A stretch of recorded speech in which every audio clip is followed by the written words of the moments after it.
பங்காளி பங்காளி பார்த்து 2 வருஷம் ஆச்சு பங்காளி. எப்படி இருக்கு பங்காளி? ரொம்ப நல்லா இருக்கேன் பங்காளி.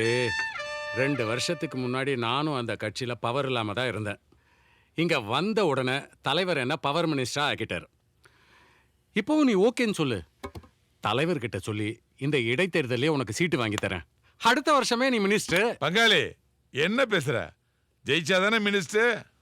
அந்த முத்தையாவை மீறி என்னால ஜெயிக்க முடியாது பங்காளி. முத்தையா அந்த கட்சியில இருக்கிற வரைக்கும் தான் செல்வாக்கு. எப்ப அங்கிருந்து வெளியில வந்தாரோ அரசியல் அனாதை ஆயிட்டாரு.